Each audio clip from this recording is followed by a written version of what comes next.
Welcome to International Education Week 2019, hosted by Office of International Education here at Albany State University. Welcome. All right, so we have a very special program lined up for you all, and also a week. So keep that in mind. If you don't have a list of items, list of events that's happening today and tomorrow, please make sure you stop at the front table, and we'll make sure we get that to you. Okay? Promise? All right, thank you. So right now we're going to get started. My name is Ronald Seytoot. I am the a very long name, International Student Scholar Advisor / Designated School Official here at Albany State University. Pretty much I work with international students. There you go. So very, very simple. I do that, and I work in the Office of International Education with Dr. Asakwe, under Dr. Asakwe, and I have this great pleasure of working with international students and students who want to study abroad. So right now, we have over 22 countries represented here at Albany State University. All right? Yeah. Our international enrollment has increased from the past year. When I first got into this position in March, we were able to work together with the office and the Office of Admissions and really work to get international students in, and we were able to bring in 15 new international students from different countries. So Albany State is internationalizing itself, and we want to make sure we continue to diversify this campus and really celebrate diversity this week. All right? So right now, I want each of the students that are here representing a country to come in, and they're going to present their flag in their native language, and give them a big round of applause when they come here, all right? So, DJ, play a little music, soft music, enough so they can hear. And let's welcome our first student.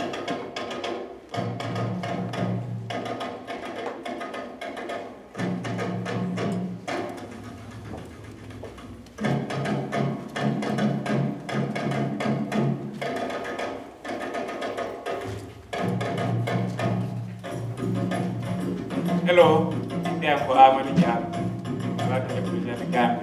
Welcome to Albany State. Good morning. I am Miranda Mathis, and I am representing the country of Uganda. Welcome to Albany State University. Akwaba, my name is Sherelle Hunter, and I am representing Ghana. Thank you. Welcome to Albany State. Bonjour. Je m'appelle Trinity. I am representing the country of Ivory Coast. Welcome to Albany State. Sawubona. My name is Sherelle Bird, and I am representing the great country of South Africa. Welcome to Albany State University. 안녕하세요. 한국에서 온 윤수정입니다. 알바니 대학에 온 것을 환영합니다. Thank you. G'day, I'm Chase from Australia, and welcome to Albany State University. Ohio gozaimasu. Watashi wa Zaria Kate. The country I'm representing is Japan, and welcome to Albany State University. Nabolachi, my name is Norom Francis. I'm representing Nigeria. Welcome to Albany State University. Bonjour tout le monde. Non, moi c'est Julissa. No, I'm representing Haiti. Welcome to Albany State University. Good morning, everyone. My name is Tasman Kemp. I'm from Nassau, Bahamas, and welcome to Albany State University. Buenos días, mi nombre es Manuel, yo represento a España. Bienvenidos a Albany State University. Buenos días, mi nombre es Yandra. El país que represento es the Dominican Republic. Good morning, I'm Catalina Edward Mons, a descendant of Belizeans. I'm representing Belize, Central America. Môre dames en heren, my naam is Louisa Mulunga, ek is van Namibia. Welkom by Albany State University. Hi, everyone. My name is Alara Moore, and I'm representing Trinidad and Tobago. Welcome to Albany State University. Good morning, my name is Caitlin Croft, and I'm representing the United States. Welcome to Albany. All right, another round of applause. She's from international students, but also students who have study abroad as well. So we do want to make note of that. I don't think I did that earlier. And let me ask, how many people have traveled to another country in here? Okay, most people. All right. How many people are from another country? Feel like it? That counts sometimes. All right, good, good. All right, so any students in here who have not studied abroad, or anybody, even faculty and staff that have not studied abroad? All right, well, I just want to go ahead and say something. Make sure you stop by our office in 391, all right? All right, so we do have opportunities both for students to study abroad as well as faculty and staff, so it's not too late. All right, so make sure you take advantage of that. It's very important for you to really get out there and make sure that you have a global knowledge and global experience of actually what's happening in the world. Definitely, in a little bit, if you stick around, you'll definitely have Her Excellency that will come up and really enlighten us in terms of what are some of the global things that's happening right around us and we don't even know, or we might be aware, but it's just definitely good for us to hear that, all right? All right, so right now I am going to invite to the stage Mrs. Sherelle Bird. Is Ms. Bird here? Big round of applause. She is the chair of the Sowega Rising. It is my honor to present today's proclamation on behalf of the City of Albany, which is what I call my second home, because I know my story started before 1619 over in the great country in the continent of Africa. So on behalf of our mayor, Dorothy Hubbard, who could not be with us today, regrettably, and this is one of the first times I think ever that she's not been here, because she is a great supporter of International Education Week in the Office of International Education. So I bring her greetings from the City of Albany. Welcome to this program this morning. And the proclamation today reads as follows. By the Mayor of the City of Albany, a proclamation. Whereas, within the context of the Board of Regents, new strategic plan, and other dynamic factors that are transforming undergraduate education in the U.S. and around the world, global knowledge, skills, and attitudes have become core expectations of student learning. And whereas Albany State University has contributed much to our community, with its graduates playing a vital role in Dougherty County's history and growth. And whereas Albany State University International Education Week celebration is being observed from November 13th through 14th, 2019. And whereas Albany State University's International Education Week brings more awareness about global knowledge and skills among our students, faculty, staff, and the community.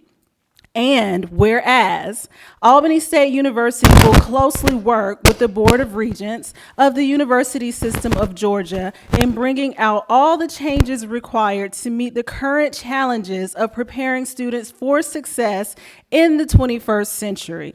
Now, therefore, Dorothy Hubbard, Mayor of the City of Albany, do hereby proclaim November 13th through 14th, 2019 as International Education Week in the City of Albany, and commend Albany State University for their commitment to higher education, including international education.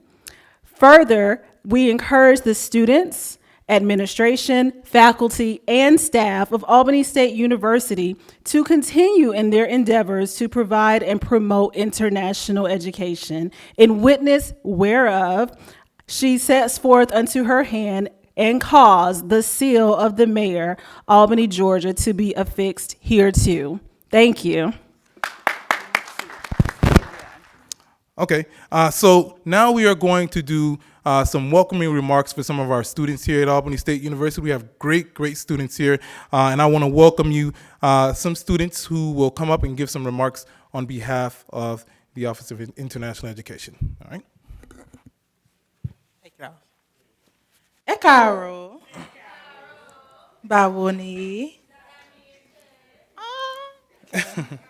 So good morning. My name is Kiana Jackson. I am a senior political science major here at Albany State University. So I'm going to be giving the welcome on behalf of the student body today. Good morning to the Albany community, Albany State students, faculty, and staff, as well as all of our special guests. Thank you all for coming and joining us here on this morning, and I am honored to be given the task of welcoming those of you who have chosen to spend your morning with us to celebrate this occasion. Today we are here to celebrate the beginning of our International Education Week. It is our pleasure to be hosting all of you here to celebrate culture and diversity here at the unsinkable Albany State University. Before we begin, I'd be remiss if I did not express my sincere gratitude to all of you who have so generously helped us make this event come to fruition. And there's a special thanks that needs to be given to the faculty, staff, and students of the Academic Affairs Department and our International Studies Department. We could not have done it without you. This morning, we are here to listen to a phenomenal and extraordinary Black woman speak to us. She has paved the way for many and is an icon to most. Dr. Arikana Chihombori-Quao is a medical doctor and an activist.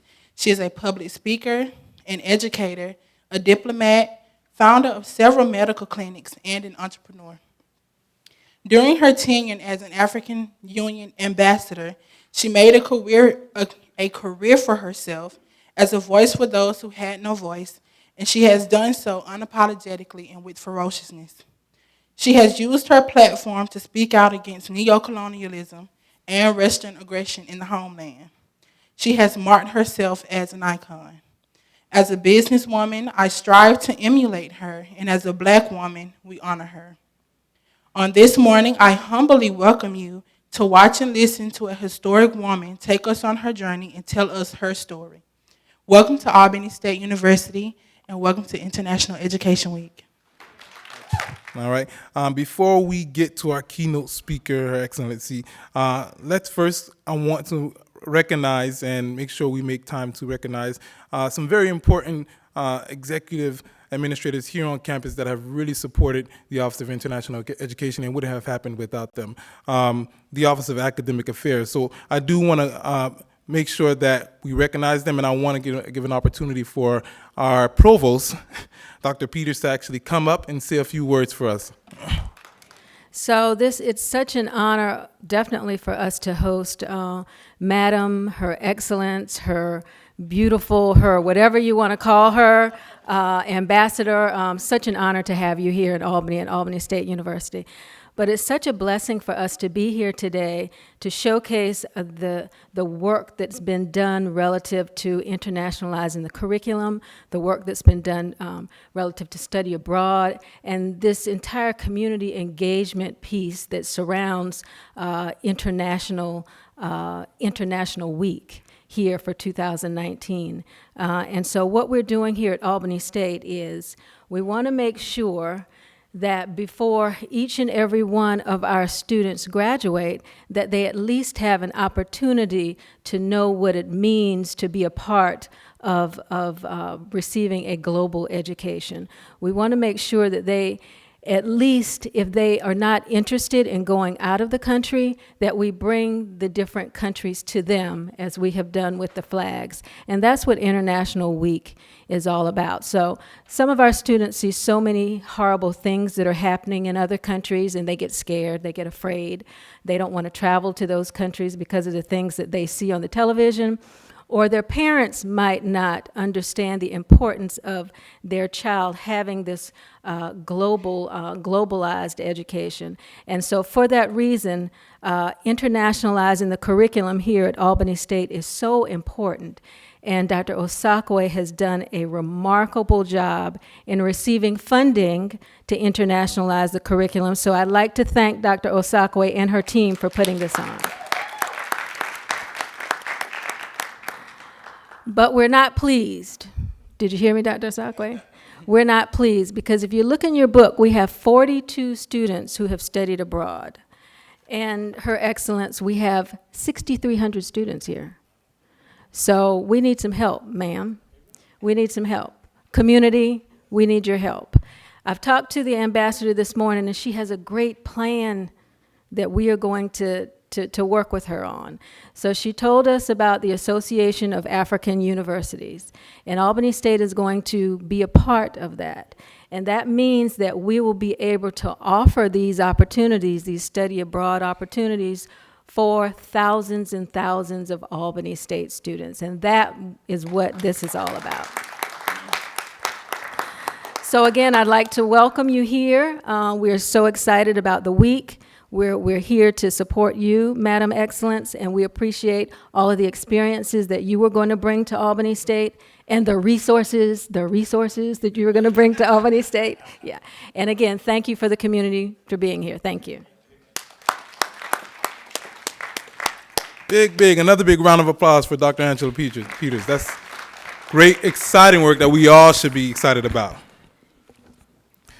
All right, so next I want to bring to the stage the wonderful woman behind all of this, my boss, the Director of International Education, Dr. Osakawe. Big round of applause. Good morning, everyone. Thank you all so much for being here. If you're here because you value Albany State University. You're here because you value international education. You're here because you value the value of integrating global knowledge into academic quality. Thank you all, and I welcome you to the 2019 International Education Week. Okay, distinguished guests, Her Excellency, the Ambassador, Dr. Arikana Chihombori-Quao, the Provost and Vice President for Academic Affairs, the Associate Provost, all Vice Presidents here present, special guests, students, staff, and faculty. I welcome you to the 2019 International Education Week. The annual International Education Week is celebrated globally. In the US, it marks the importance of international education. During this week's celebration, institutions of learning hold events to show the benefits of study abroad and educational exchanges, international students' presence on campus, because without international students on campus, we cannot certify that we are integrating diversity. As a matter of fact, we are expected to have 10% of the US, the population of students on campus, we are expected to have 10% of the population as international students. But here at ASU, we have barely 1%. It's not up to 1%. So one of our challenges is to increase this number. At the rest of the USG system, they've come up to more than 5%. So some universities have up to that 10%. Our goal is to bring up this number, because without international students on our campus, we cannot be said to be internationalizing our campus. So many of our students will not have the opportunity to study abroad, as evidence have shown that for the past 10 years, a lot of them want to travel, but due to financial difficulty, they haven't been able to do so. In 2010, we had only one student travel abroad to London. Between 2010 and now, this year is the year we have the highest number of students studying abroad, with 42. So we are proudly showing off. And these students studied abroad in about 14 countries in different programs. The CIEE, that is collaborating with us, the Council on International Educational Exchange, we have an MOU with them. And we have other MOUs with other institutions. We are also collaborating with the University System of Georgia, which this year launched USG Goes Global with over 9 country programs. So we are hoping that we are now increasing the opportunities for the students to study abroad. And with strategic initiative by our new provost, we are going to expand the opportunities. As we celebrate this week's event, we are reminded of the need to graduate students who acquire international and intercultural competence on graduation to become global citizens. And one might wonder, why do we need to bother about this? It's an increasingly global village. That's what the world has become. And if we graduate students who do not have intercultural competence, they will not be able to fit into the global market. We want students who can go beyond the US to do businesses. We want students who can fly courageously into airlines and enter any country without fear or reproach. And so, if we need to do that, we must expand opportunities for them. We must encourage our faculty to launch programs abroad. We must increase our professional development of our faculty and give them the access, the resources that they need to do this.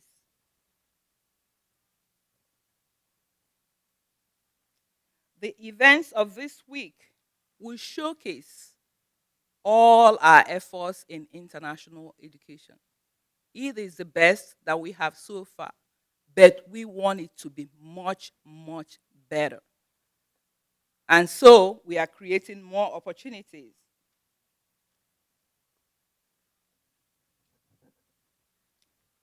ASU constantly focuses on achieving academic excellence by enhancing quality education. Our new strategic plan has embodied transformational experiential learning. And what other way can you expose students to transformational learning, if not by providing opportunities for them to study abroad? We have international research. We have collaborative programs for our professors. This year, we have several MOUs that we have initiated with universities in South Korea, universities in Nigeria, and we are hoping that more of this collaboration will take place. This year, we had an MOU implemented with the University of Forensic Science and in India, and that enabled some of our students to study abroad in India. And so we have new programs for forensic science led by Dr. Zachariah Omen and Dr. Okafor. And we had a new study abroad program also in Ghana led by Dr. Owusu Ansah. Now, these faculty members put in a lot of resources and energy in planning these programs in addition to their weekly courses. So we give a special thanks to all our faculty who lead students abroad. And I might want to pause here to acknowledge some of these faculty that are present here in this assemblage. Can all the faculty study abroad coordinators, can you please stand and be recognized?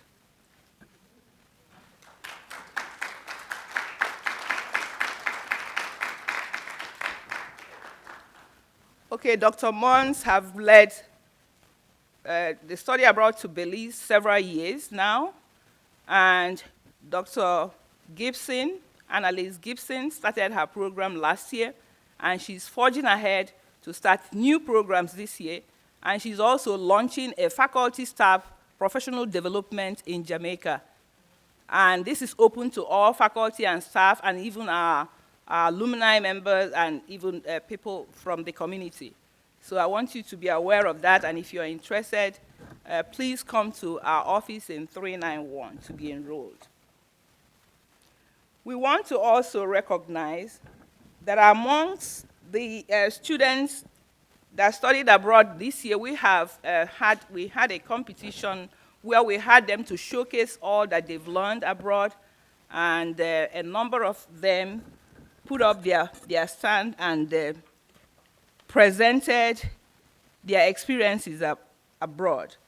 Among these students, we have the best study abroad student for 2019. And we have that on page 13, if you have the program. And we will want this student to stand up. We will acknowledge him, but we will have also opportunity to see him in action. We have Tijorian Jenkins. Can you please stand and be recognized? He will also do a presentation. Tijorian Jenkins is a junior at Albany State, and he has done 2 study abroad programs. He started his study abroad program immediately he came to Albany State. He did his first study abroad program at Argentina with CIEE, and he did the second one this year in Dominican Republic. We acknowledge him, and we want him to do a short presentation for us to showcase what he has learned. Before we get on to that, I will also want to acknowledge the other forms of internationalization that we have on campus. Just like I mentioned, apart from the study abroad program, we realized that a number of students do not have opportunity to study abroad. So with the aid of the US Department of Education, I received a grant last year that will help ASU to internationalize existing courses. With this project, we have a number of faculty who are engaged in internationalizing their courses. Please, if you're here and you're one of the cohorts for internationalizing your existing courses, could you please stand and be recognized, please?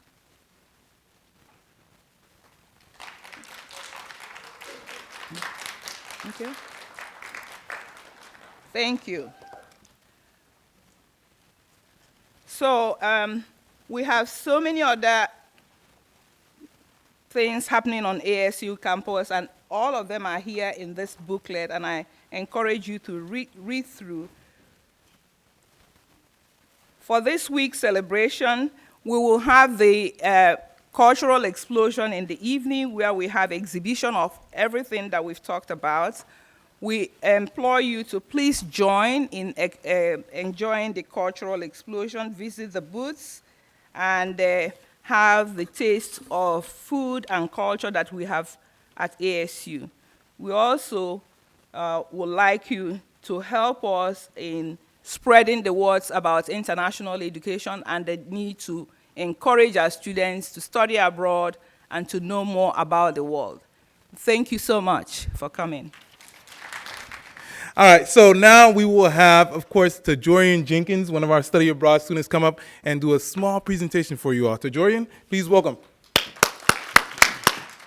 I am Tijorian Jenkins, a junior business management major, minoring in Spanish here at the unsinkable Albany State University.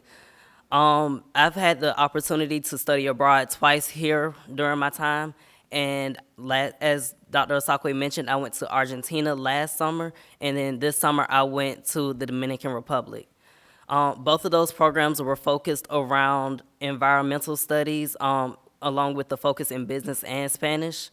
And it gave me the opportunity to realize how business was being conducted in those countries and how they're interacting with the people of their nations.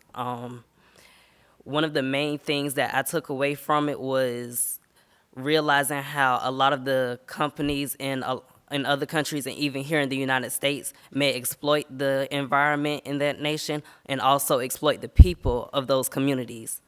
I've also had the opportunity to do service-based learning while I was there by doing community service in those communities, and one of the major things that I got from there was that a lot of the people in the community, they don't have access to a lot of the things that we have access to in the United States. They don't have access to clean water, clean, safe drinking water. They don't have access to a stable education. So we do need to take advantage of that here at Albany State. I was able to get funding for these programs through various scholarships that were offered, various grants, and also just by doing fundraising in my community. Having that study abroad experience and being able to say that I'm a global thinker, it'll allow me to increase the way that I think around me, the way that I interact with different people, because you never know the various backgrounds that somebody may come from, what they may go through, and how it may affect them in the future. But you will know how to conduct yourselves accordingly around them and you will know that you are culturally aware of what goes on here in the United States and in other countries. Thank you. Thank you so much, TJ. That's what we call him. And for your distinguished performance, we want to, Albany State, on behalf of Albany State, we are presenting this plaque to you. Thank you. Thank you.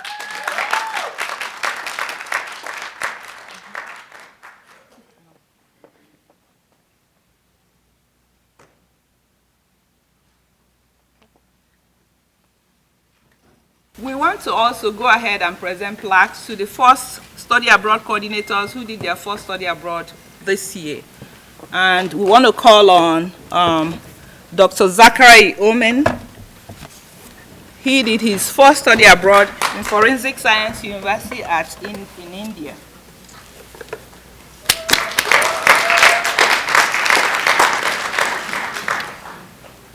And the program was done together with Dr. Okafor. So, is Dr. Okafor here? Okay, we'll just give you the two.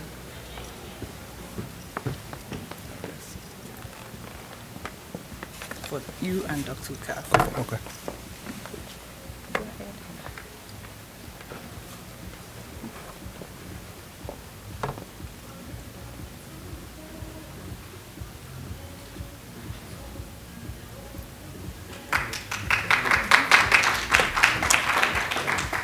And we have one more for Dr. Owusu Ansah. Is he here? Dr. Dankwa, you want to get it for him? Thank you.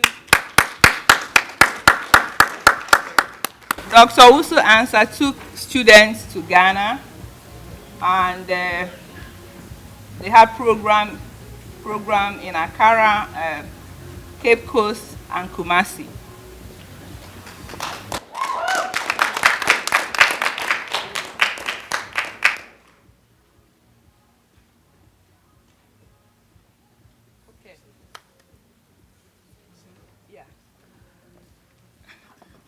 So we'll go ahead and call the next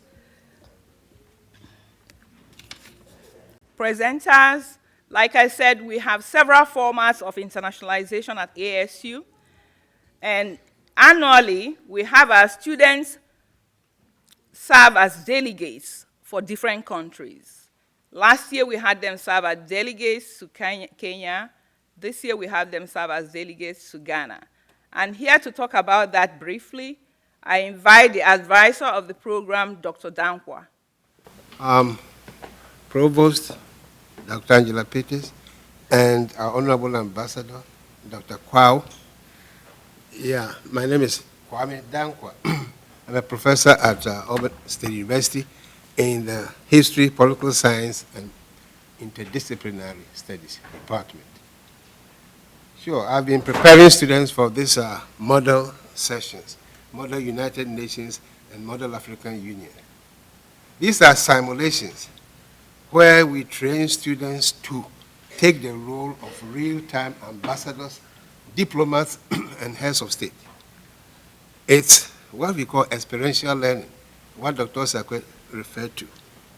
Yeah, students actually have the opportunity to act as diplomats. And of course, the benefits are numerous. It prepares them to be diplomats, prepares them to be speakers, public speakers, thinking on their feet, on the ground, and conflict resolution. You have to write before you can speak. And so it prepares them to write, prepares them to speak, prepares them to interact with their peers. This is real. I mean, 2 years ago, Honorable Quao happened to be our guest speaker in Savannah. This year, we met at Kennesaw, and another diplomat from Nigeria happened to be our guest speaker. Now, you need to come and see how these students put themselves in the shoes of real-time ambassadors and negotiate with fellow students about the issues. Their knowledge is so thorough that the African Union always welcomes. They can't wait to give them a report that students from Albany State are talking about problems in Ghana. I mean, when we go there, it's fun. And invite you all to follow us one of these days and just enjoy it. This year we represented 5 committees, one on economic matters, one on migration, one on democracy, one on Pan-Africanism, and peace and security. Now these students, when I take them there, I can't coach them again. All the coaching takes place here. But when they go in, they're on their own.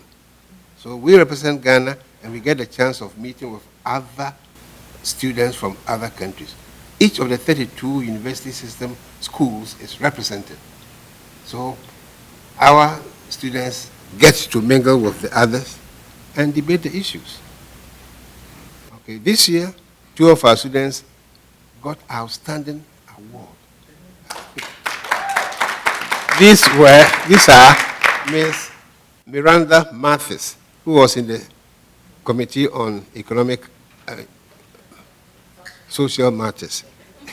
And the other student was Ms. Nela Shepherd, Committee on Pan-Africanism.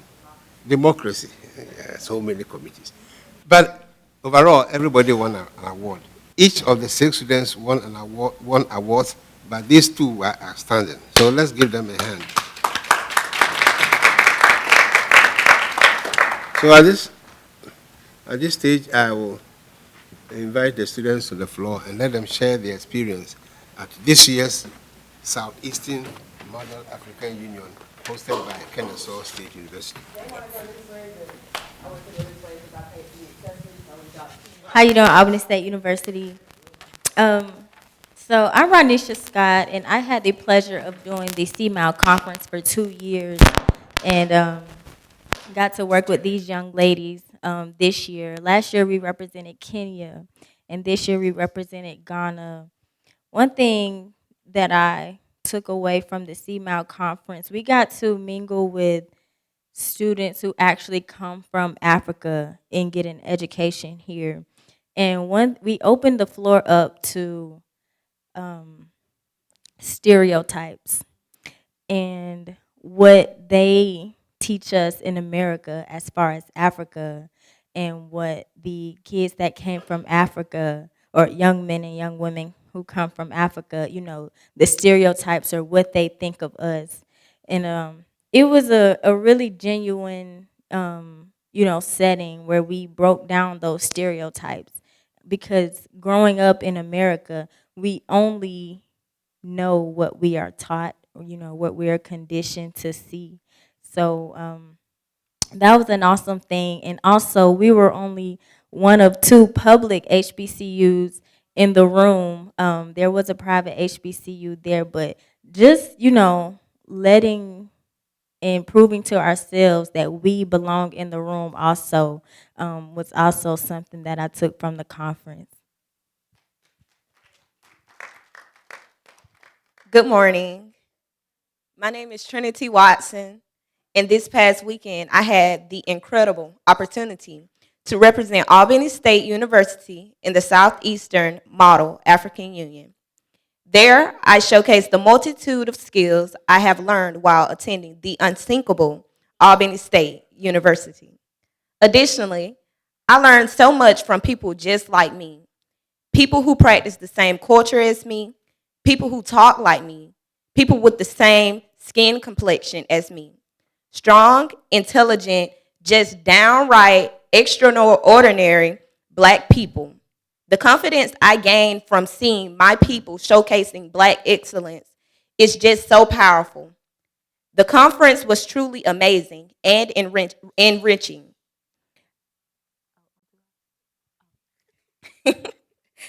I have made lifelong friends and family, and I could only thank Dr. Osakwe and Professor Dankwa, and of course Albany State, for giving me such an opportunity.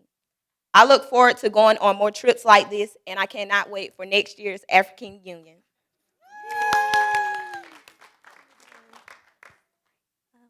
Hi and good morning. Okay, sorry. My name is Talia Griffin, and like my friends here, I also had the opportunity and the pleasure of attending the Southeastern Model African Union this past week. And over the course of those 4 days, I had the pleasure of also witnessing the importance of quick thinking and diplomacy among students who were not only within my classification and major, but those of various classifications. My fellow delegates demonstrated incredible abilities and awe-inspiring leadership that made me want to be more invested in their characters and support their endeavors. Their passions and fast-paced, excuse me. Okay. Their passions and fast-paced analysis of our current situations motivated me to put forth my best effort to resolve our crises. Being in that environment propelled me to want to develop and thoughtful solutions to ordinary as well as economic problems that will represent my university well.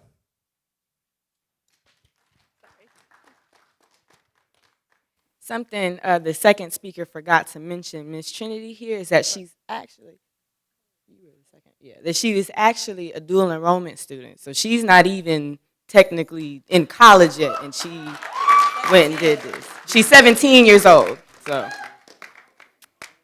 So for me, the entire experience of the Southeast Model African Union has been very eye-opening. To start with, I've always had a deep-rooted love for my culture, and I've always had the desire to learn more about my people.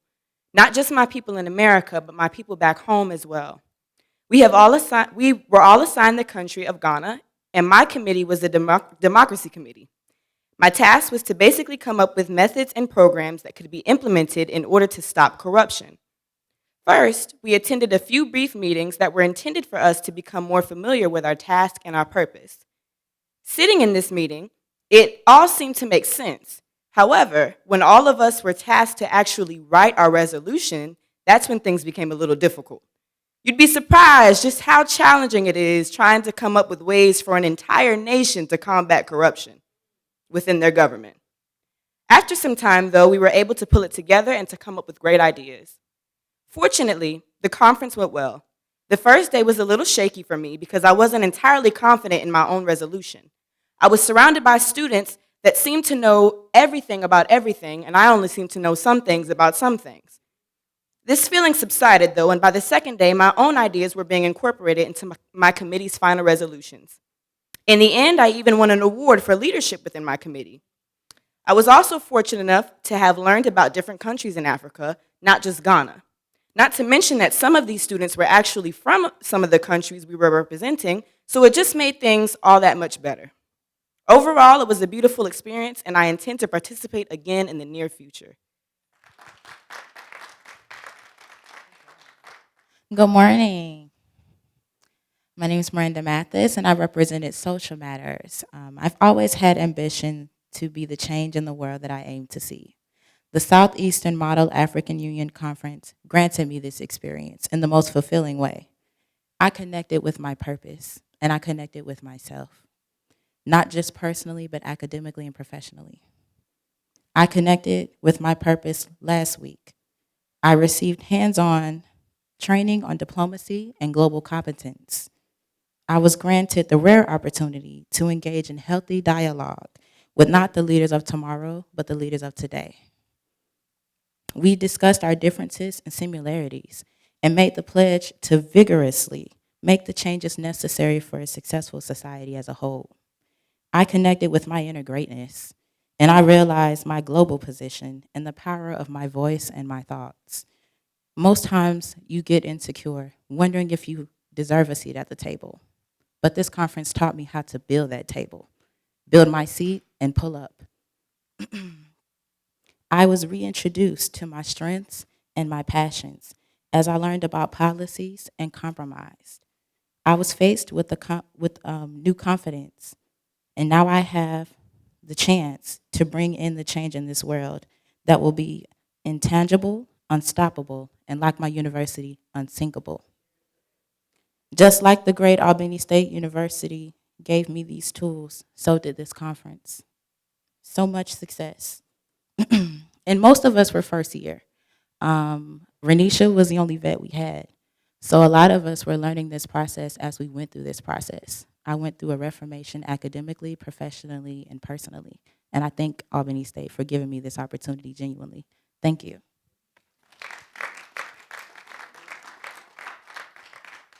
Miss Miranda Mathis, her performance was so outstanding that one of the professors who were there with us happened to be the director of public administration, Savannah State University. She came to me and said, "You have a wonderful student. What's her major again?" And I told her she is a social psychology. Psychology. She said, "How about public administration?" Because here is a scholarship. Once he finishes her first degree, I guarantee her scholarship for a 2-year public administration program. So that's why he brought. Thank you. Thank you. Another round of applause. And when I tell you, I got the chance to attend SEMA and sit in each one of their committees, and let me tell you, they represented the university well. We have some very intelligent students here at Albany State. They just did a great job. So another round of applause for them. Okay, so at this time, I want to introduce to you all. Okay. See here? Okay. I want to bring to the stage our Associate Provost and Vice President for Academic Affairs, Dr. Melanie Hatch. Good morning. My name is Melanie Hatch, and I'm the Associate Provost here. I have to say I love attending events like this because it just showcases what an outstanding university we have here at Albany State. So I am deeply honored to be able to introduce today's keynote speaker. In her role as permanent representative to the African Union Mission in Washington, D.C., Her Excellency Arikana Chihombori-Quao worked tirelessly towards fulfilling her mandate, which was to undertake, develop, and maintain relationships between the African Union and the executive and legislative branches of the U.S. government, the African Diplomatic Corps, the Africans in the diaspora, and the Bretton Woods Institute. This was specifically in relation to the implementation of the African Continental Free Trade Area and advancing the priority areas of Agenda 2063.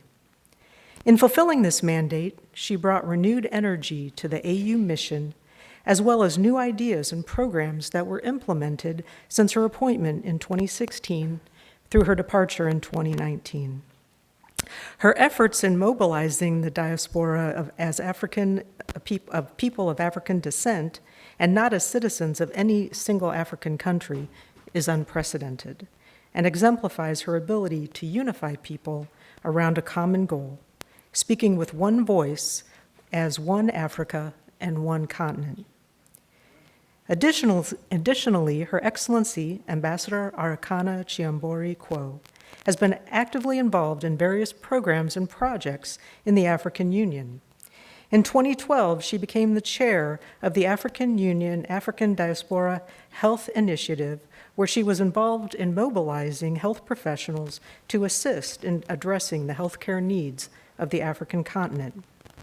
Even prior to her appointment as AU ambassador, her contributions to the cause in Africa earned her many prestigious honors and awards.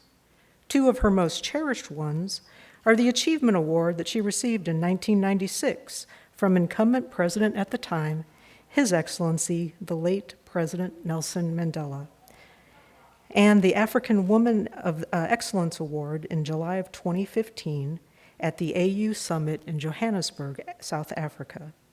She received this award alongside 15 other prominent African women, including the former president of the Republic of Liberia, Madam Ellen Johanson Sirleaf, the former president of the Republic of Malawi, Madam Joyce Banda, and Ms. Winnie Mandela, the former First Lady of the Republic of South Africa. She has firmly established herself as an advocate for women. In 2012, at an international conference for women, Her Excellency represented Africa in Argentina, where she delivered a rousing speech on violence against women. During this meeting, she shared the stage with two Nobel Peace Prize winners. In addition to the above honors during her 3-year tenure as AU Ambassador to the United States, Her Excellency won over 60 awards from various organizations within the Americas, including Ambassador of the Year from Howard University. Prior to her appointment, Her Excellency was a renowned family medicine doctor in Murfreesboro, Tennessee, where she practiced medicine for 25 years. She is a fellow of the American Academy of Family Physicians, as well as the Tennessee Association of Family Physicians. And on top of all that, she's married and a proud mother of 5 children. So please join me in welcoming to the stage a truly remarkable woman, Her Excellency, Ambassador Arikana Chihombori-Quao.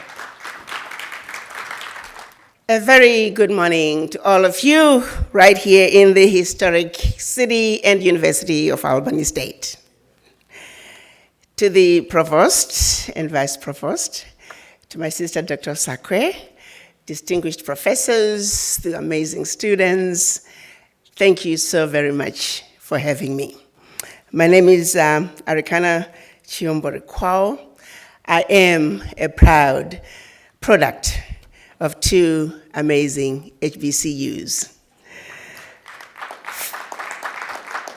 Fisk University and Meharry Medical College. It does not get any better than that.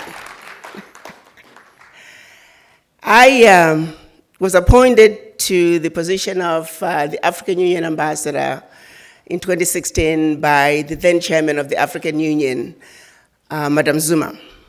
The most commonly asked question for me is, Ambassador, how did you come to have this position? What was your journey?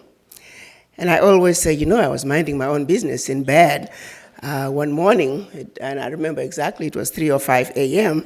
when my phone rang, and there was a voice trying to suggest that I should consider taking a position as ambassador in Washington, D.C. You have to understand that my whole life of 30 years prior to that had really been spent in healthcare, 5 years of training plus 25 years of private practice. And I'm looking towards retirement in a couple of years. And then this very strange idea about getting me to be an ambassador. What do you mean, being an ambassador? I know nothing about diplomacy. The closest diplomat that I could say I knew was a politician who was a relative, who was a governor. But other than that, my understanding of diplomacy is people who met and they would drink tea and coffee and talk about an issue. Might take them 5, 10 years to resolve, if at all. And I'm a medical doctor. We take care of business. We want results. And every day from one exam room to the other, it's results. Yes, we do have some losses, but even then, there's always a plan. Anything that we do, we have a definite endpoint. Diplomacy, it just wasn't my cup of tea. So it took 6 months of back and forth with Madam Zuma until one day she said, if you don't take this position, it's going to stay vacant as long as she was the chair. I'm like, no pressure. And then my husband also said, honey, if you don't take this position, you're being given a platform to do something about what is wrong with our Africa. And if you don't take this position, I don't ever want to hear you complain about what is wrong with your Africa. So on that note, I thought, you know what? I've been in healthcare pretty much all my professional life. Maybe I'll just take a sabbatical for 6 months. I'll go to Washington and I'll hang around and just chill. And in 6 months, I'll come back and tell my husband that, you see, I tried. I couldn't do it. I'll tell Madam Zuma that I tried, and clearly, I could not do it. So that was the plan. I stayed in a hotel intentionally. I had no plans of owning a place to stay. Every opportunity that I could get, I went back home to Tennessee. But slowly, it became apparent to me as I looked at my mandate, which was to promote Africa in the Americas and to galvanize African diaspora to participate in the development of Africa. one thing became apparent. One, it was the blatant disrespect for the African. When Africans came to the table, their opinions didn't matter. And as I began to make friends, some friends would be very blatant with me. Well, Ambassador, we make policies and we tell the Africans. When we go to Africa, we go with our documents already drawn, ready for signature. But what was also interesting was that the Africans, they sign. They said the Chinese are the most difficult ones. You give them a document, they'll take it back home to China, they will analyze it back and forth, they come back 6 months later, they have redone the document, and then you gotta do it again, and they analyze everything. And we just wish the Africans would do the same. So my question was, why don't we do the same? Why do we just give in? And I began to understand it. I realized that there's this profound sense of inferiority among us. It percolates through from being a child all the way to people in leadership roles, people who are supposed to be defending Africa and speaking out and pushing back. As I began to understand, because I'd never really been put in a position to really say, now stop, this is what's going on, and you need to do something about it. Before, I was looking at it from the sidelines. But now, I'm faced with the situation that if I'm going to deliver on my mandate, we've got to deal with some issues from a fundamental point of view. There was a lack of understanding, in my humble opinion, of Africa, not only by the Africans, not only by the Americans, African Americans, but also by people in leadership in this country, the government. And I kept on that journey trying to think, how then am I going to deliver on my mandate if I'm surrounded by people who don't understand what is really going on? So it was because of that realization that I decided to go on a journey of educating, educating the continental Africans, the African Americans, and the Americans about what is really going on in Africa. Because what we have been doing in my own analysis, and keep in mind, I didn't realize how much I brought my own experience as a doctor to the African Union. You see, as a doctor, you don't realize you're automatically psychoanalyzing people. Every patient in front of you, you'd be surprised how when patients come to see you, they don't always tell you the truth. And yet you're supposed to help them, but they just, so you gotta learn to see beyond what the patient is telling you, particularly us women, even men too, but you don't come to the doctor as often as women. So you have to be able to say that headache that this woman has, is it a real organic situation? Or is there more to the headache? So through talking to this woman, through the questions, you are able to go home. What is going on at home that could be causing this headache? What's going on at work? What's going on wherever else that's in your environment? We learn to do that and decide, well, maybe this headache is that husband. It's not so much organic situation, that this chest pain is maybe the sun. So we learn to look beyond the words and create an environment on this individual. I didn't realize how much I took that with me. But as I began to make a diagnosis, I analyzed the situation, and my final assessment was that the ignorance that the world has about Africa is the disease that I must fight. So I set out to have a plan, and I began implementation.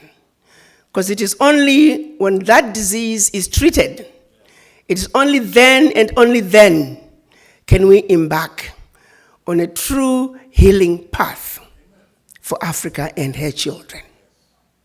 I'm going to ask you one question. If I were to ask you right now, all of you, what color is the devil? I want you to answer that question to yourself. And I'm going to pause for 2 seconds. Let me guess. Most of you said black, didn't you? Then I'm going to ask you another question. What color are the angels? Let me guess. Most of you said white. Who has seen either?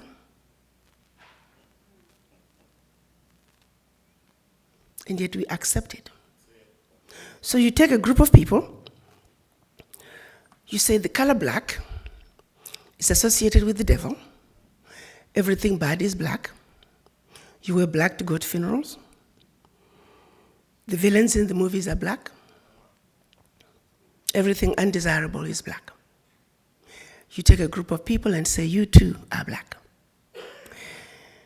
No matter how we try as black mothers to raise our children at home and tell them you're black and you're beautiful, the minute they step foot outside that door, they are immersed in nothing but negativity about that which they represent. How do you raise a child with good self-esteem in such a world? Then I took it back a step further. You see, growing up in my village in Zimbabwe, the British did not come to Zimbabwe until 1896. Prior to that, we had our own gods that we worshipped. We had spirit mediums who were our intermediaries to the higher power. They had no color until the British arrived. Then the British began to, you can remember the missionaries were sent to Africa to teach us how to read, but not how to reason. So we're programmed to receive that which they wanted us to receive. And so one of the things they taught us was the issue of black and white. Remember, like 1896 in my country, we did not have those colors. And I was not referred to as black, I was African. But somehow we were just told that you're black.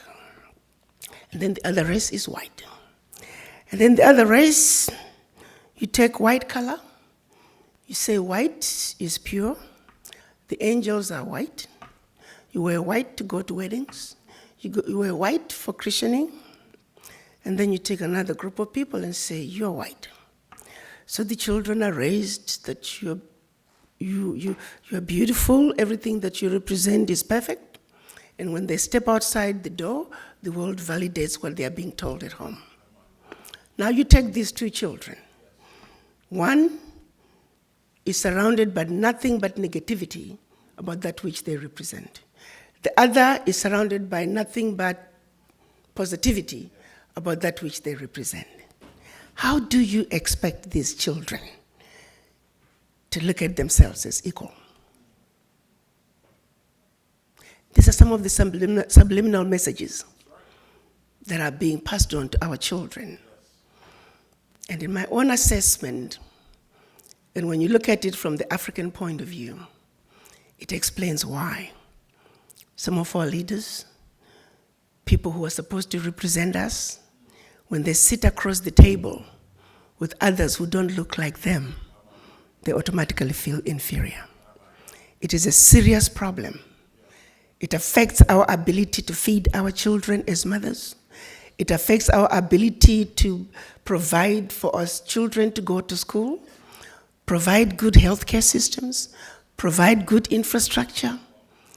It starts right there.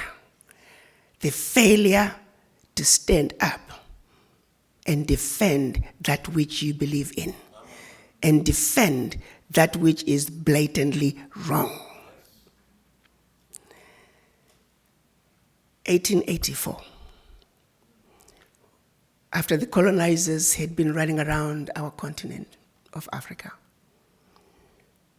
they wondered how they were going to defeat these people. You see, you got to understand, before the Greek civilization, before the Roman Empire, there was Africa. The pyramids were built 2,500 years before the Greek civilization.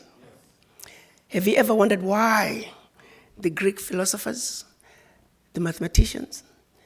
Where were they sent for training, for education, for retraining?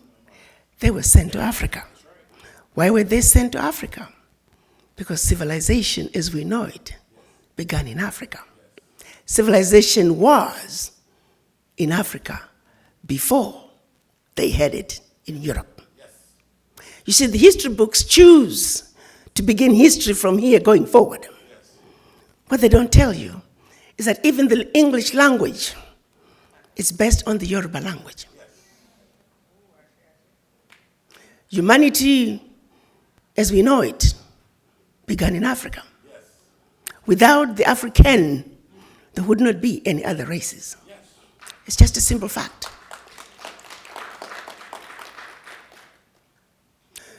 So they came together and set out a plan. Prior to 1884, you gotta remember, Africa was made up of powerful kingdoms. The countries that we know as African countries today did not exist. So if you're going to be doing your DNA testing, I urge you, don't settle for I'm from Nigeria. Settle for what is my kingdom. She said, I'm a proud member of the Monomotapa kingdom. Are you an Ashanti?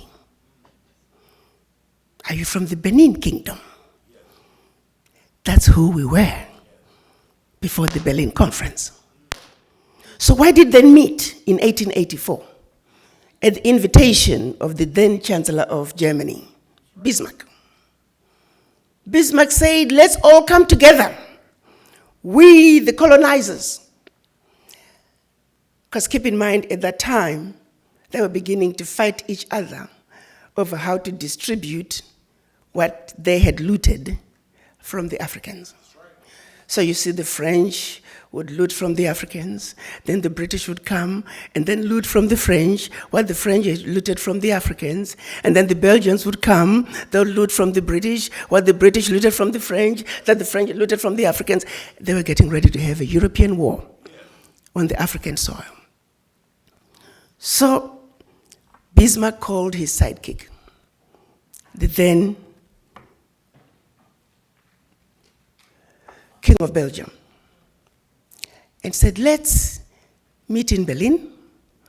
Let's strategize on how we can effectively loot from the Africans in a unified way that does not lead us into a war. So they met in Berlin to strategize on how to see to it that Africa and her children are forever defeated and dominated. Make no mistake about that.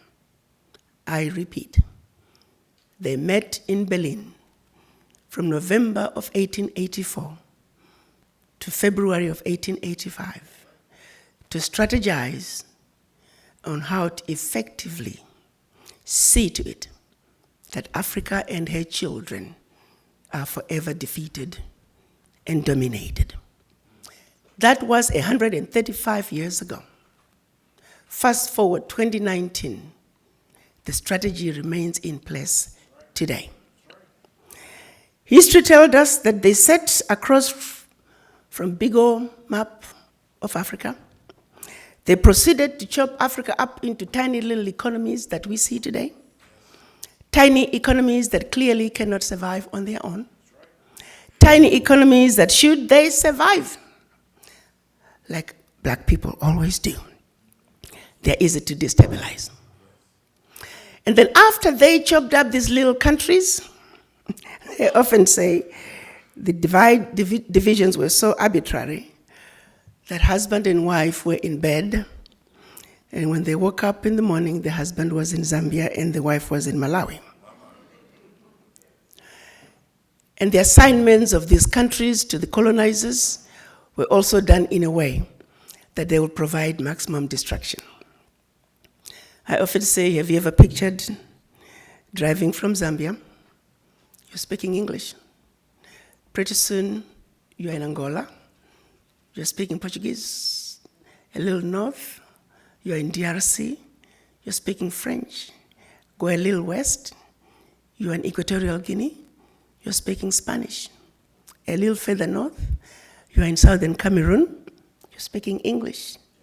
Keep going north, now you are in northern Cameroon, you're speaking French. A little west, now you are in Nigeria, you're speaking English. You see, give it a couple of generations, people who were once one will not know each other because they now speak a different language. They now have borders. They now have a different flag, and each one with their own anthem. People who were once one, completely divided up. It was all by design. Then they take those little economies and gave them the same sovereignty on the world stage as the big boys.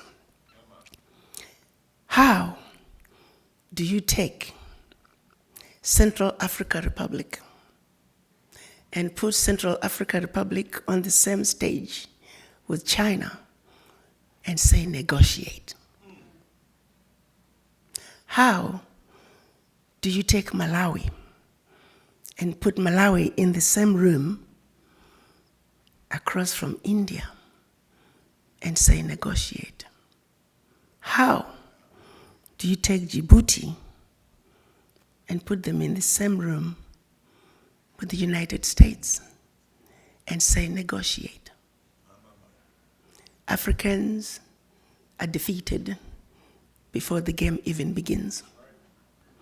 I often use an example of taking my poor husband, if you knew him, and put him in the same boxing ring with Mike Tyson. He said, my husband will collapse before he even gets on the stage. And when he collapses, it's like, what's wrong with you, Dr. Quao? Can't you fight Mike Tyson? The world is not fair. So when we find ourselves being thrown, oh, African leaders are corrupt, oh, that's a big one. They will hit you with that every time. And every time it's supposed to be a conversation stopper about Africa. You see, after they divided us up into the tiny little economies that we are today, then between 1958 and 1961, they started giving us quote-unquote independence. France did something absolutely deplorable. Made the former, and I'm going to use the word former loosely, French colonies, because they still are colonized, sign a document which they called the Pact for the Continuation of Colonization. Dig this. On one hand, we're giving you your independence, but on the other hand, sign this document that you are agreeing to continue to be colonized. So two countries said, no way, Jose, we aren't doing this, Guinea and Mali. The French could not understand it. How could an African country dare not want to be affiliated with France? So in their anger, history tells us that they went into those two countries, took everything that they thought they had brought. To hear Mugabe put it, they even took the last teaspoon and the last chair. Proceeded to pour concrete into the sewage pipes, completely devastating the two economies. This was also done as a way of letting the other countries know that should you refuse to sign this document, this is the fate that awaits you. So the rest of the country signed. Fast forward, 2019, the Pact for the Continuation of Colonization remains in place. What is special about this? The Pact for the Continuation of Colonization said, 1, you Africans, you do not know how to manage your money. You shall deposit 85% of your bank reserves with the French Central Bank under the control of the French Minister of Finance. The French government will take all your monies, collectively invest your monies in the French stock market under the French name. And you don't have to know what the returns are. Should you wish to access some of your money, keep in mind that countries are now left with only 15% of their reserves. You have to submit your country's financial report, and if approved, you get to access up to 20% of your deposits from the previous year as a loan at commercial interest rates. I'm going to repeat that. Should you want to access some of your own money, you have to submit your own country's financial report. And if approved, you get it as a loan at commercial interest rate. So you go from having a humongous credit with France to now owing France for borrowing your own money, a loan that you'll never be able to finish paying. They also said, all your minerals discovered and yet to be discovered, French companies have the first right of refusal. You go to those countries today, all major contracts, French companies have the first right of refusal. The water supply, the power supply, the mining fixtures, the oil rigs, roads construction, airports, French companies have the first right of refusal. If anything is left, the people in your country may get it. They also said, your military can only be trained by France. You can only purchase military equipment from France. France shall have military presence in your country and can invade your country without notice if France feels that her interests in your country are being violated. What constitutes a violation? If you decide to pull from the pact. Keep in mind, as part of the financial situation, France also created a special currency just for West African countries and Central African countries that is called a CFA. And that France is the only country that can print your money. So a violation would constitute an African leader saying, I no longer want my money printed by France. I'm going to start printing my own money. That's a violation, and it can call for France invading your country. In the past many years, we've had 67 coups in Africa out of 26 countries. Of the 26 countries, the coups, 16 coups, 16 countries were former French colonies. To date, 22 African leaders were assassinated during a coup, documented all of them. France was behind it, simply because France felt they were quote-unquote threatening French interests by wanting to pull out of this horrible, horrible pact. 2019, nothing has changed. Countries are still depositing their funds to France. French companies still have first right of refusal. So if you are an African president, newly appointed, your first day in office, your chief of staff comes to you and reads to you the do's and don'ts as stipulated by the Pact for the Continuation of Colonization. Mr. President, you have given up your financial resources. You have given up control of your natural resources. You have given up your military. What power do you have? May I take you back to the question? When people start the conversation with corruption in Africa, I give it to you. I'm not disagreeing. We have corruption in Africa, but who doesn't have corruption on earth? Which country, which continent, which region is free of corruption? And yet what happens in Africa, so much light is shone on it. And when the same thing happens elsewhere, it's minimized. You see, I liken to today, because of the Pact for the Continuation of Colonization, France alone, that little bitty country, is taking out of Africa over $500 billion. Over $500 billion. And by the time they finish investing that money into the French stock market, they're realizing trillions of dollars in any given year. Park that. The watchdogs for corruption are saying out of Africa, 50 billion gets out of the continent from corruption. Now you got two thieves. You have a thief with a briefcase with 50 billion, and another thief, a small thief, with a briefcase with 500 billion. Which thief are you going to go after? The world wants you to be stuck with a thief with 50 billion, and not the thief with 500 billion that's going to become trillions of dollars. Do you quickly realize how the 50 billion becomes a crumb under the table? And we are meant to fight each other for which one of the brothers has gotten a larger chunk under the table.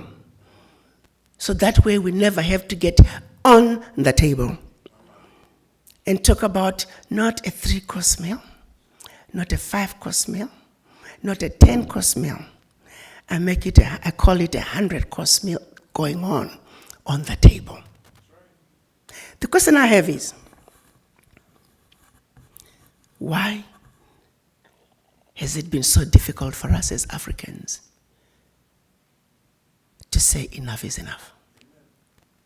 How long are we going to keep watching this carnage go on and we say nothing?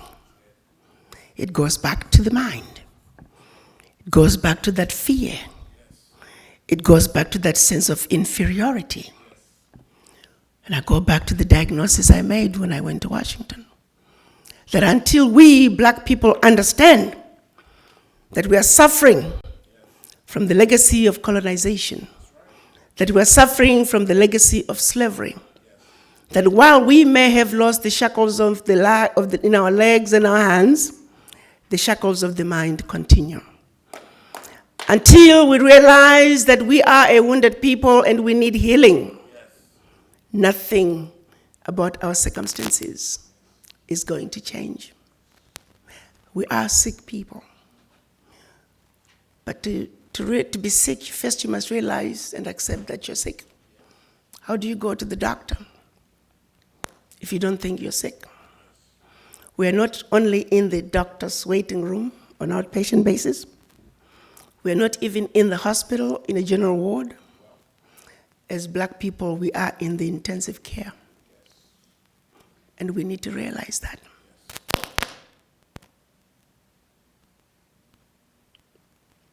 United Nations. It is a body that's supposed to be the watchdog for human rights violations.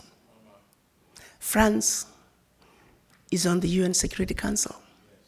And you see me pick up on France. There are other colonizers too, who are still colonizing Africa. But France did something extraordinary through this pact. We're talking cold, hard cash out of Africa. That we must stop. And immediately, we must do that. So France remains as a member of the UN Security Council. And yet France today remains one of the biggest perpetrators of human rights violations in Africa. And everybody is giving it, the world is giving it a blind eye. France remains the biggest risk to peace and security in Africa today. And nobody is talking about it. So I decided that if I am going to deliver on my mandate as the African Union representative to the United States, our people must know the truth and nothing but the truth. That no more shall we continue to be fed lies or be fed information that the powers that be feel we must know and stop there. we will know the truth. And so it is.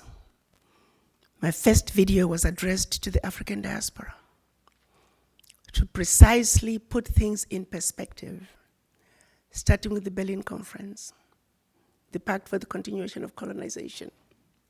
1963, when our Pan-African leaders got together in an effort to undo the Berlin Conference, but they failed.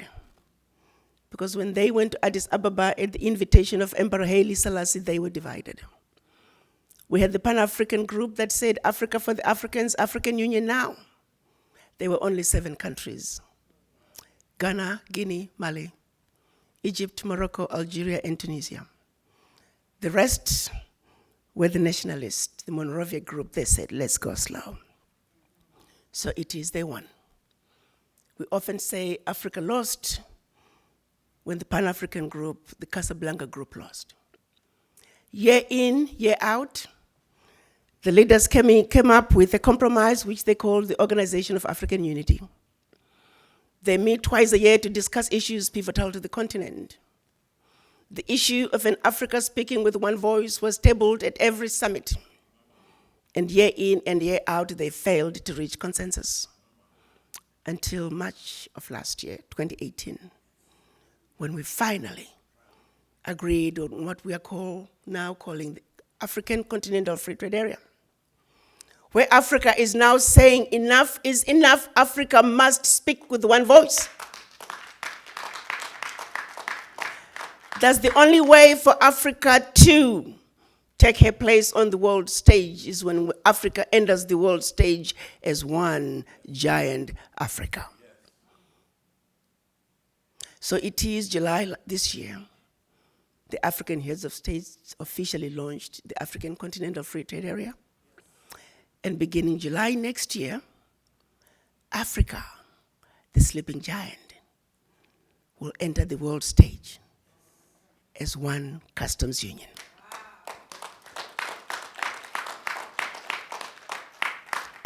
It's been a long journey. I call it a 700-year courtship, and that goes back to when the colonizers first came to Africa. I'm calling it a 56-year pregnancy. That's when our Pan-African leaders met in 1963 and started the conversation about a united Africa speaking with one voice. The baby is now born, and her name is the African Continental Free Trade Area. You see, the children of Africa must realize that now we need diapers, we need formula, there are going to be sleepless nights, this baby is going to cry, this baby is going to throw tantrums. We need to be ready to take care of this baby. And the only way to effectively take care of this baby is when the children of Africa are walking and get rid of the shackles of the mind. Because if we do not wake up as a race, if we do not realize that we are suffering from this affliction, if we do not seek the help that we need and the healing that we must have, guess what's going to happen come July? You see, well, you got to understand what the African Continental Free Trade Area is doing. The African Continental Free Trade Area is creating an economy that's $3 trillion with a workforce intra-Africa of 1.27 billion. An environment that you can spread and grow your business like wildfire from one country to the other. The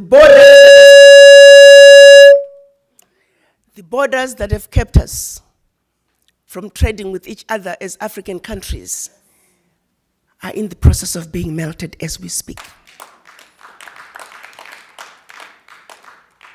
Beginning July 9 next year, 90% of all goods being traded within Africa are going to be zero duty. We're looking at quadrupling intra-Africa trade in the next 5 years. Africa is on the move.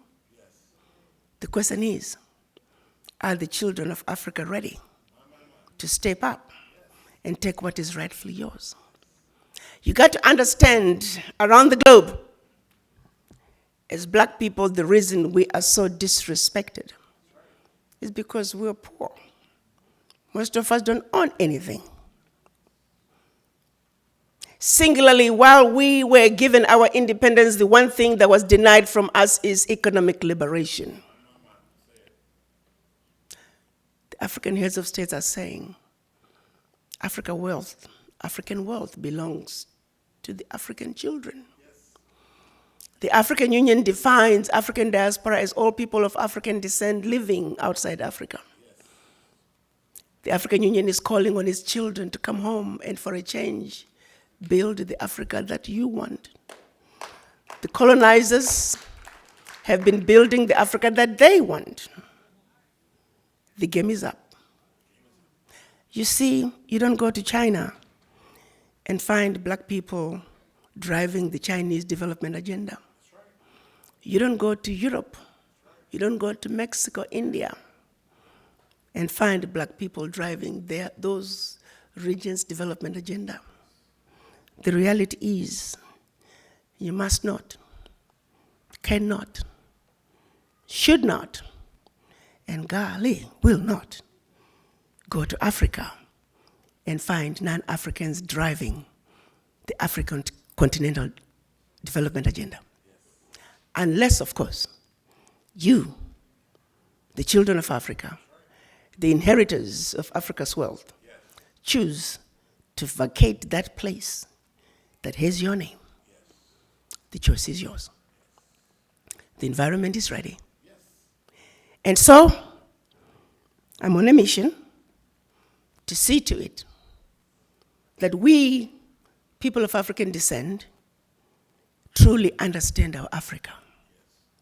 Truly realize that we have been lied to, but that we are smart enough to know better. That we have been sleeping, that it's time to wake up. You see, a united African diaspora is a sleeping giant. It is the sleeping giant that is needed to bring the sustainable change that Africa desires.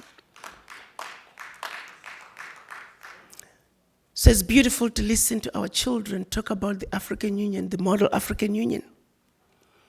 But I ask you children to take it a little bit further. It doesn't end with just a conversation about corruption in Africa.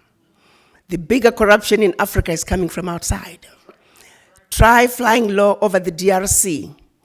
You're gonna see tarmacs in the middle of the jungle. You're gonna see 747s flying into the DRC, picking up minerals and flying right outside the country. Do you think those multinationals are going to wanna see peace in the DRC? Do you think they're going to wanna see peace in South Sudan? No. A stable Africa is an Africa that cannot be exploited. So they will see to it that there will never be peace in Africa by any means necessary, unless you come to the table and do something about it. For a continent that doesn't have a single gun manufacturing company, we seem to have endless supply of guns. How? How is this okay that Africa continues to be exploited to this extent? How is it okay that the world has watched as France is taking cold, hard cash out of Africa? How is this okay? I want to know. United Nations, answer that. Secretary General Guterres, answer that. When you all meet every year in New York, what are you talking about?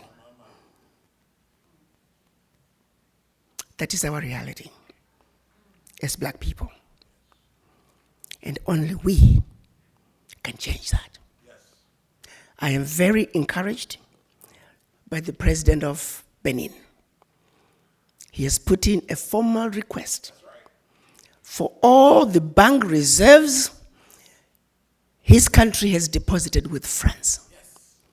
So to France I say, we are watching you, France.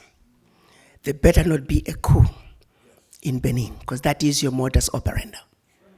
There better not be any instability in Benin, because that is your modus operandi.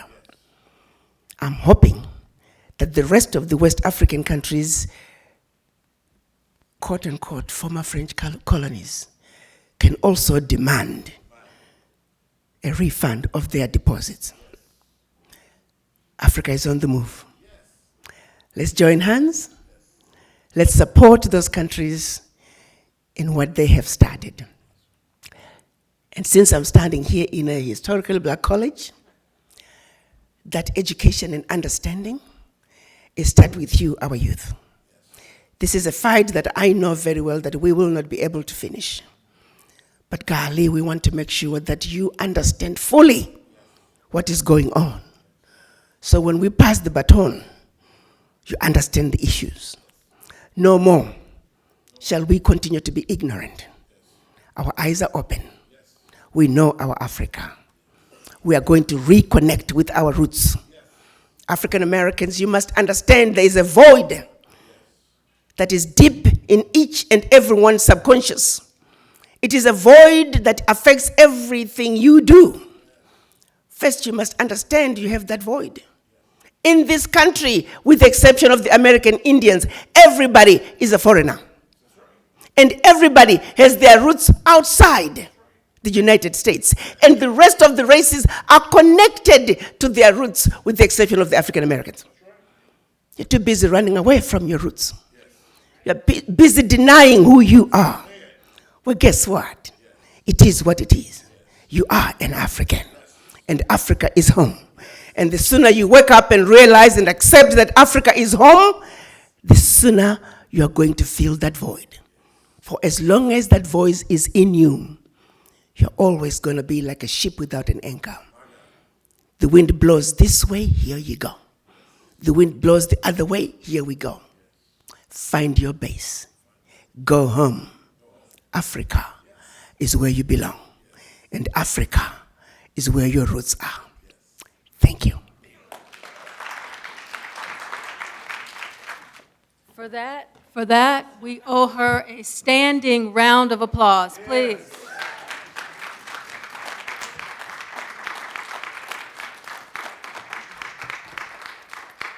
I just want to say that here at Albany State, we strongly believe that education is the vaccine to poverty. And so we stand with you, we stand alongside you, and we support your mission and your fight. Please accept this as a small token of our appreciation. Thank you.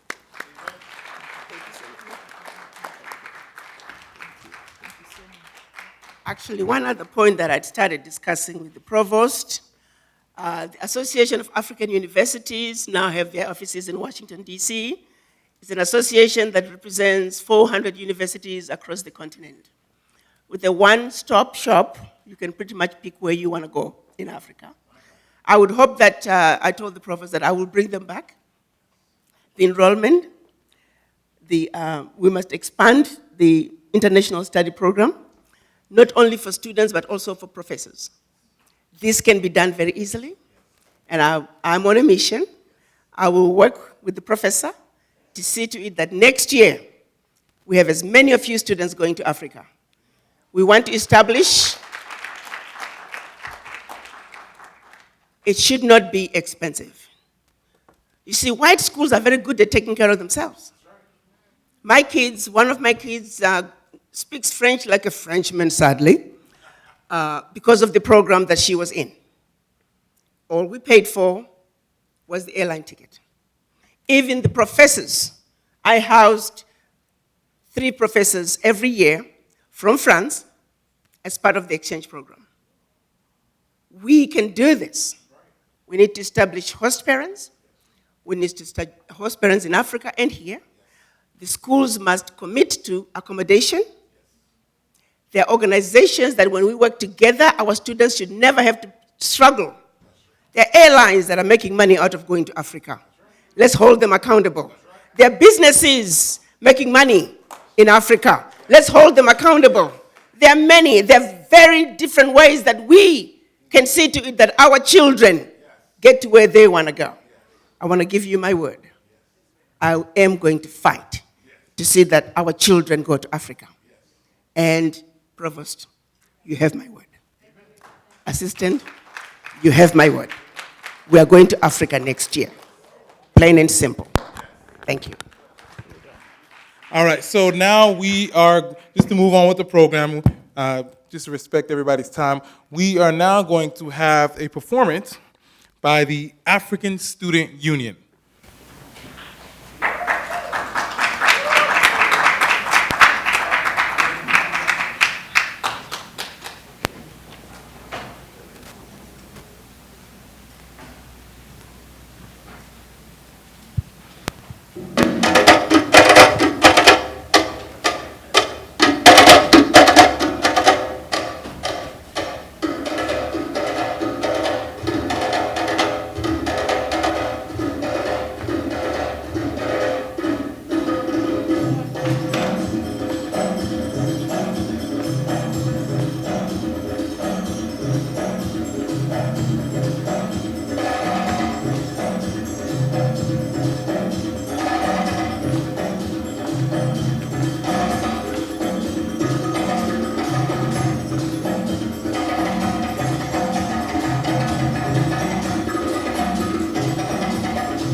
Well, I want to use this opportunity to thank all of you that have stayed till the end.